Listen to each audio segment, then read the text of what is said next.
నమస్తే. Goud integrated farm. నేను మీ రవీందర్. అందరూ బాగుండాలి, అందులో నేను ఉండాలని కోరుకుంటా. ఇప్పుడు ఇదేంటంటే ఈరోజు మా దగ్గర ఒక 17 కోల్పిల్లలు అయితే వచ్చినాయి. వాటికి మెరెక్స్ వ్యాక్సిన్ ఇస్తున్నా. మెరెక్స్ వ్యాక్సిన్ ఏ విధంగా ఇవ్వాలి, ఎట్లా ఇవ్వాలనేది ఒకసారి చూపిస్తాను. మీకు నచ్చితే లైక్ చేయండి, షేర్ చేయండి, సబ్స్క్రైబ్ చేయండి నా ఛానల్ని. ఇది మెరెక్స్ వ్యాక్సిన్. ఇది డైలెంట్ వాటర్ అండి. ఈ డైలెంట్ వాటర్లో ఈ మెరెక్స్ వ్యాక్సిన్ మిక్స్ చేసి ఈ విధంగా ఇది ఎల్లప్పుడూ ఇది ఓపెన్ చేసి దీంట్లో పోసిన తర్వాత దీంట్లో కేవలం ఒక 45 మినిట్స్ వరకే ఇది లైవ్ వ్యాక్సిన్ కాబట్టి ఇది ఉంటుంది. 45 మినిట్స్ తర్వాత ఈ వ్యాక్సిన్ అనేది పనిచేయదండి. అందుకనే ఐస్ వాటర్ కూడా దీని దగ్గరలో పెట్టుకున్నామండి. ఇది ఎప్పుడు దీంట్లోనే ఉండాలి.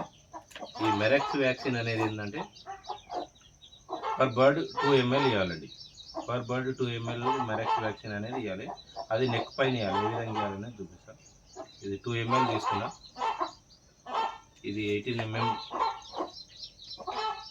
సిరంజ్. ఇది బర్డ్ని ఈ విధంగా పట్టుకొని నెక్ ఈ విధంగా పట్టుకున్నప్పుడు ఇక్కడ నెక్ అనేది మన 2 వేళ్ళ మధ్యలో వచ్చేస్తుంది. అప్పుడు ఏం చేయాలంటే దీన్ని ఈ విధంగా ప్రెస్ చేసి దీనికి ఈ విధంగా ఇవ్వడం జరుగుతుంది. ఇట్లా ఇస్తే బర్డ్ అనేది ఎటువంటి డిసీజ్ రాకుండా హెల్తీగా ఉంటుంది.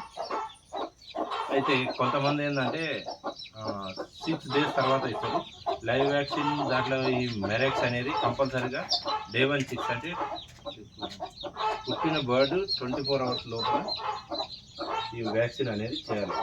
చేస్తే బర్డ్ అనేది హెల్తీగా ఉంటుంది.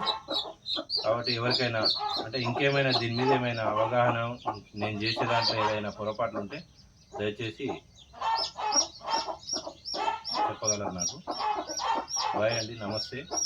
అందరూ బాగుండాలి. జై జవాన్, జై కిసాన్.